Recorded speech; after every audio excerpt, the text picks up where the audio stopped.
Our dear friend Alan just finished reading the Declaration of Independence for us. He also read our list of political prisoners.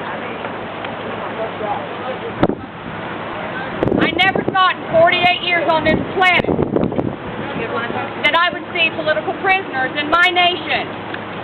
A nation I dedicated 12 years of my life serving. I never thought that a United States Marine Corps veteran, standing up for what he was trained to believe in, would be incarcerated for standing up and defending the very Constitution that he swore an oath to defend and uphold. John Ritzheimer is released pending trial for standing up for his rights, your rights, our natural, unalienable, inherent rights imbued upon us at conception, not birth. The moment we are conceived, Earth and her Creator give us these rights. Every human being that walks the foot on this planet has these rights, not just Americans. That Declaration of Independence was based upon a congressional proclamation presented to the Second Continental Congress known as the Lee Resolution. It was presented to the Second Continental Congress on June 7th of 1776. Richard Henry Lee of Virginia presented it, and it was seconded by John Madison of Massachusetts. It was a three-part resolution to declare independence from Great Britain, to list the necessity for foreign alliances, and that we needed the 13 states to form a confederacy or a union. They would have ratified it in June, except the delegates from the 13 colonies were not empowered to vote on the independence. So they tabled it for 3 weeks. On July 2nd, 1776, our true Independence Day, the Lee Resolution was ratified. We want to reach people where they are. Okay. And it was approved by 12 of the colonies, with New York being the only colony that did not approve because it still was not allowed to vote on that, and so it abstained from the vote. So it still was a unanimous vote. Between the dates of June 11th and July 5th, the Committee of Five, thank you. Between the dates of June 11th and July 5th of 1776, the Committee of Five, comprised of John Adams, Thomas Jefferson, Benjamin Franklin, Roger Sherman, and Robert Livingston, sat and wrote the Declaration of Independence, which our friend Alan read so beautifully for us earlier. And it was approved on July 4th and published July 5th. But again, our independence from Great Britain was solidified by the ratification of the Lee Resolution in the Second Continental Congress on July 2nd of 1776. The states precede the federal government. Amen. The states precede the federal government. The states are nations. Think about the wonderful state of Texas in which we reside. We are known as the what of Texas? The Republic of Texas. The Republic of Texas. We are a sovereign state. All of the 13 original colonies were sovereign nations.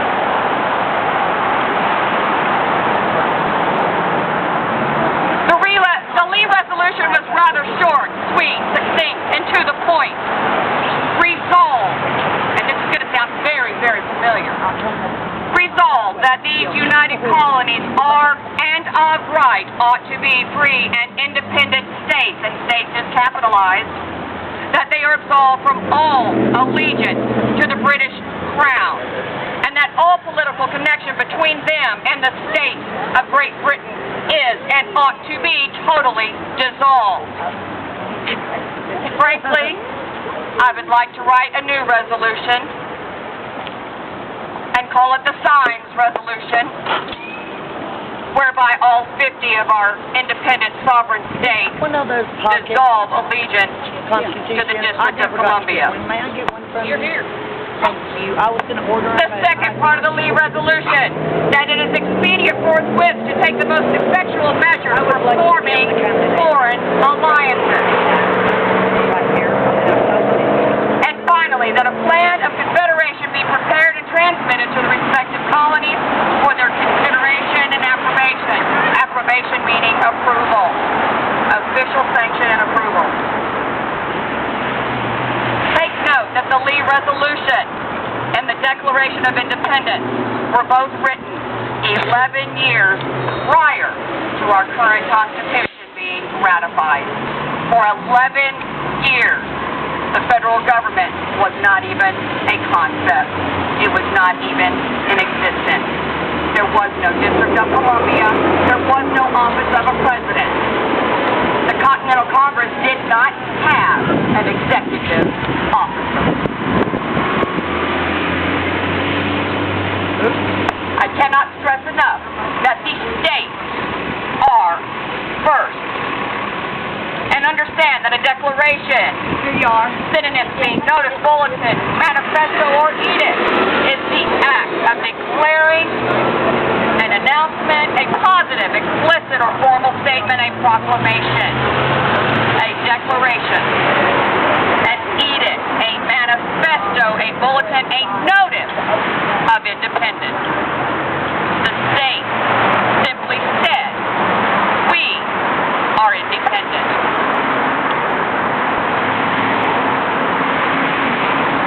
Our founders fought the Revolutionary War between April 19th of 1775 through September 3rd of 1783. The Constitution was not sat down and written until during the Philadelphia Convention of May 25th, 1787 through September 17th of 1787. How did our colonies govern themselves? They were independent nations. They declared their independence. They established their independence. They placed themselves on equal footing with Great Britain, Spain, and, yes, the Holy Roman Empire. And they formed that political union under the Articles of Confederation, which preceded the Constitution and was the union of government, in order to do four things: levy war, secure peace, negotiate treaties, and establish foreign commerce. And that was it. That was the only purpose, and it is still the only purpose for a central government. The concept of a republican form of government is not new.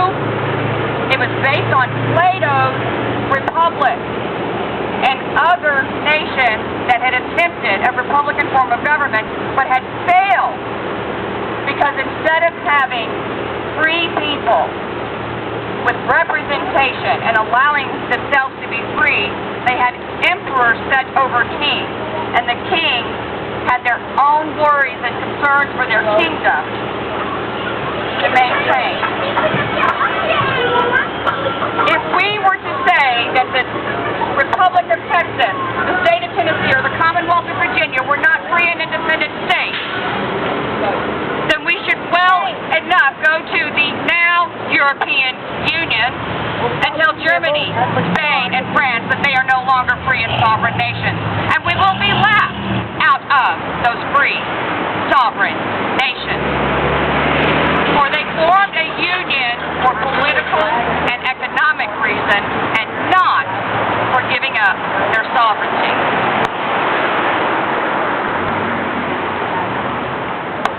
Our federal government is a creation of our Constitution by the states for the people and is inferior to the people States.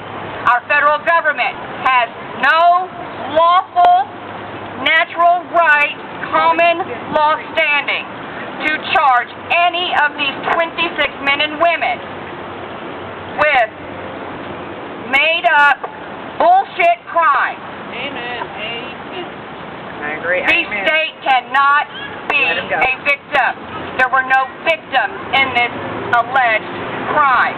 No one's property was damaged, no injury was incurred, and nothing was embezzled from anyone. Therefore, no crime has occurred. The state cannot be a victim, and the federal government are inferior to the people and to the state, and it is time that we set them straight. We need to let them know. We need to tell them that they not only need to free every one of our political prisoners, but that they need to drop all charges, return to their 10 square miles, and remain there until called out to levy war, negotiate peace, establish treaties, or work with foreign commerce. And other than that, sit there and shut up. Bravo! Woo! Amen. In Federalist Papers number 78, Alexander Hamilton was addressing the issue of the judiciary, which was a question, because in England there was not much justice in the judicial branch. Feel familiar?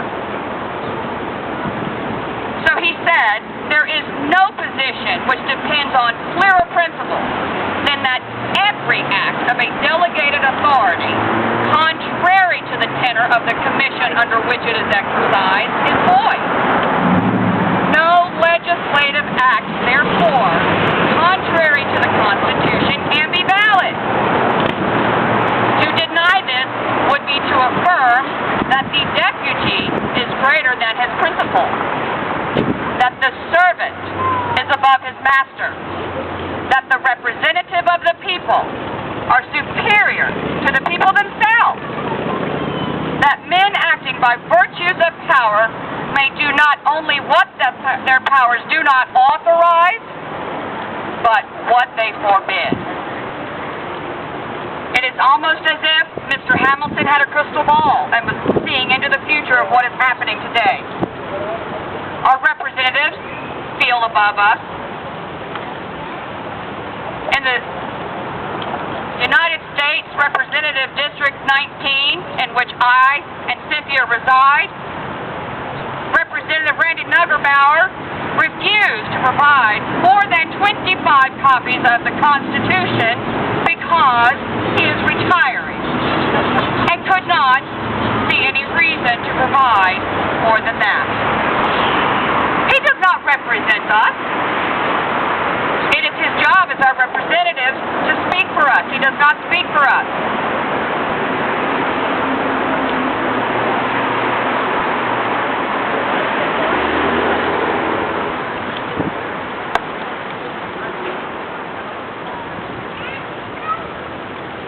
I mentioned before the Articles of Confederation that were in existence and written during 1776 through 77 and ratified in 1781. Yeah, it took a little bit of time for the colonies to come on board. And they were replaced in 1789 by our current Constitution.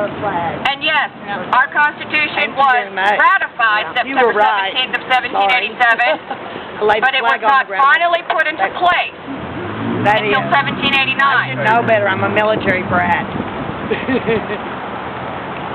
I read through the Articles of Confederation last night, and Article 2 jumped out at me off the page.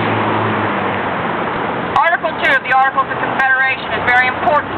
Why it was not transferred in whole, I don't know. But we will get to where it was transferred in a moment. Article 2 of the Articles of Confederation states, each state retains its sovereignty, freedom, and independence in every power, jurisdiction, and right, which is not by this Confederation expressly delegated to the United States and Congress assembled. So even before the central government that we have today was established, our founders knew that the states were sovereign, independent, and equal to each other and above the central government. Article 4, Section 4, which is on page 15 of your Constitution, guarantees a republican form of government to every nation in this union. Every state in this union is guaranteed a republican form of government.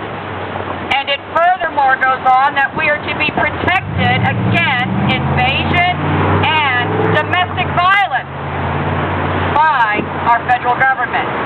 And yet, as we saw, January 26th of 2016, it was our very own federal government that performed domestic violence against its people. Through the murder of Lavoy Finicum and the unlawful kidnapping and further incarceration of our patriots. Men and women who simply stood upon the very principles and foundation of this Constitution, which is a contract between the original 13 and now all 50 independent free sovereign states for what the duties, the four basic duties of the state will be. And those duties, again, are to levy war, negotiate peace, establish treaties, and deal with foreign commerce. Everything else remains with the states.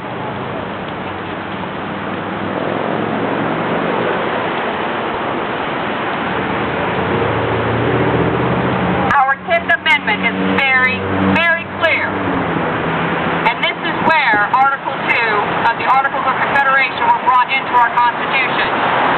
Through the argument of the Federalist and Anti-Federalist papers that occurred between the ratification and implementation of our Constitution. Amendment 10 states the powers not delegated to the United States by the Constitution, nor prohibited by it to the states, are reserved to the states respectively or to the people. So if it ain't listed in here in Article 1 of the Constitution as a responsibility of the federal government, it ain't their job. Get out. Woo! Exactly. There's nothing listed in Article 1 that says, go about by presidential proclamation known as executive order and steal state land and set it aside as a nature preserve named the Malheur Preserve, which was done by Theodore Roosevelt in 1908, some 50 years after Oregon was established as a state.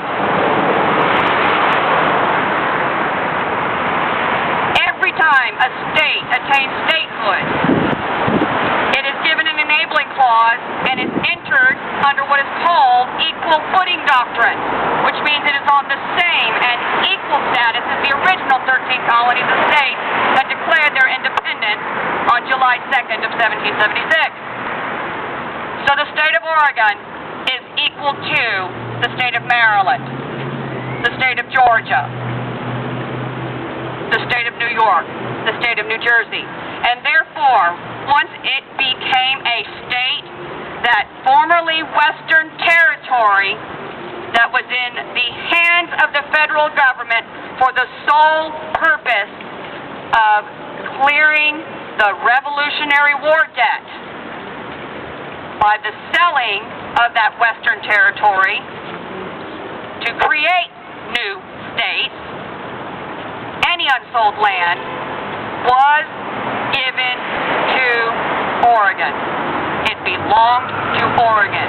It was not up to President Theodore Roosevelt to come along and by Executive Order 929 in August of 1908 set aside the Malheur Reserve, as it was called at that time, for the sole purpose of wetlands for birds. Look it up. You can read it. It was a small reserve at that time and has since grown to 185,000 acres and continues to grow. The federal government is subservient to the states and to the people. In my opinion, the most important amendment in our Bill of Rights is the Ninth Amendment. The enumeration in the Constitution of certain rights shall not be construed to deny or disparage others retained by the people. Let me read that to you again. The enumeration or listing in the Constitution of certain rights shall not be construed or understood to deny or disparage others retained by the people. In other words, we the people have and hold all the rights. Notice in Amendment 9 it does not say that there are any prohibited by the Constitution as it did in Amendment 10. It says that don't think for a second that just because we list them here that these are all you get. What it's doing is saying that just because we list them here, they still got more. We retain the right. Those men and women who walked onto federal land and took a federal building while brandishing arms were in their rights to do so. Because, as was stated in the Declaration of Independence, our king refuses to listen to our grievances. Our king and his princes, our various governors of our various sovereign states who have sold and exchanged our sovereignty for a pittance of money that used to be guaranteed to come from the states directly to the federal government and was stolen from us by an unlawfully, never fully ratified Amendment 16. The states allow the federal government to rape us financially every month and then give our money back to our states.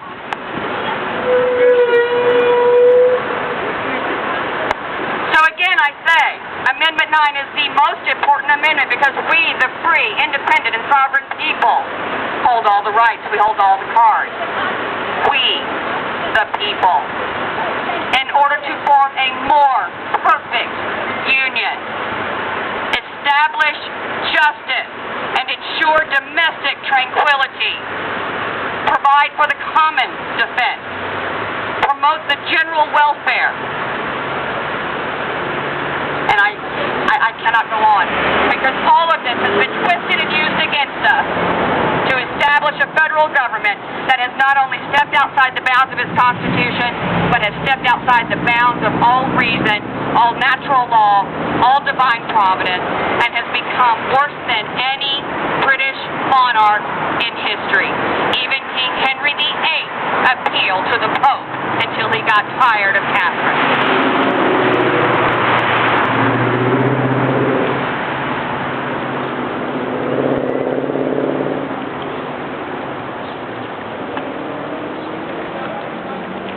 I'm going to close by saying that we are our founders' children. We are the posterity.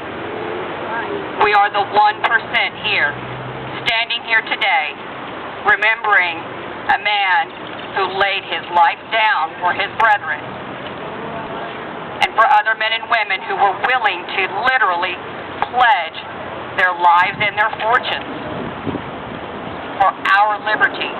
And it is up to us to rally the remaining 2% so that we can form that 3%, just as our founders were only 3% of the population. And we must rally, we must fight, and we must be ready to take up arms. Because I'm telling you today, they're not listening. DC does not care. Austin does not care. They lie and they pander to us to secure our vote, and then they take our taxes and pad their pockets until the next election cycle, while we do everything that we can to scratch and scrimp do everything to just feed our families and keep a roof over our heads.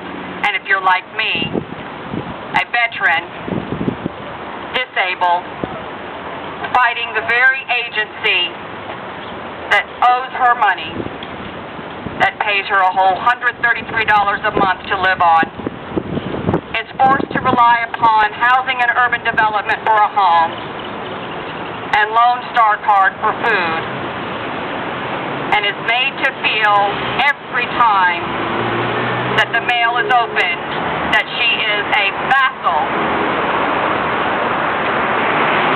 or a serf in the kingdom begging for crumbs. This is not the country or the union that I serve for. This is not the Constitution that I vowed and affirmed and oath to defend and uphold. I will uphold this Constitution. If it means I have to sit in a cell next to John Ritzheimer, then by God I will. Bravo. And I will be honored to stand next to that Marine because I am not worthy to shine that Marine's boots. I am just a chair force girl. Sorry, just a little bit of veteran humor there. We have to continue to tell the truth. We must get this out because the truth don't tell itself, folks. May liberty prevail. Thank you. Thank you. Bravo. Thank you, Carl. That was amazing. That's like, I would like to say one more thing. That is something that Chris Ann Hall said recently. What legacy do we want to leave? Do you want to leave a legacy of slavery or a legacy of liberty? And liberty doesn't just involve freedom. There are two parts to liberty. Liberty is freedom plus morality. We have to become a moral people again in order to regain liberty. It's not going to happen otherwise. We have to stand up. Thanks. Bravo! Bravo! Would anyone else care to speak? Anyone? that's right. Got one more thing to say. We've given out a lot of information here up and down this road. Thank you, Gladys. Yeah. Thank you. Right. He's probably still out. Oh, he is over there. Hey, I encourage you to make one of these your personal constitution because all backup. There's a contract. You've got to fulfill. Yeah, With the and I original don't know starter. I, as one of we, the people of the United States, affirm that I have read or will read our U.S. Constitution, pledge to maintain and promote its standard of liberty for myself and my posterity. I do here attest to that by my signature. This one will have my name written on it. I encourage you to write your name on your own. Learn it inside and out. And also follow up to what Charlotte said. In the front of this book, there are preserving principles, quotes by our founding fathers. One of the favorite ones of mine, it was just an observation by a fellow named Daniel Webster. I am committed against everything which in my judgment may weaken, endanger, or destroy the Constitution, and especially against all extension of executive power, and am committed against any attempt to rule the free people of this country by the power and patronage of the government itself. Daniel Webster. Thank you.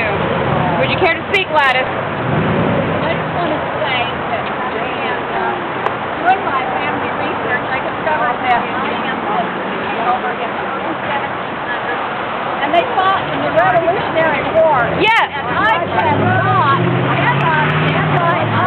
after they shed their blood for the freedom we now enjoy. Without up and saying thank you and God bless America. You are a true daughter of the revolution. Thank you.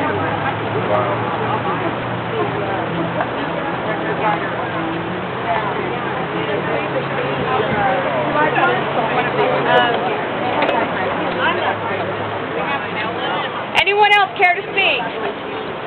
Anything? You guys are really good. You know your style. I'm going to tell everybody.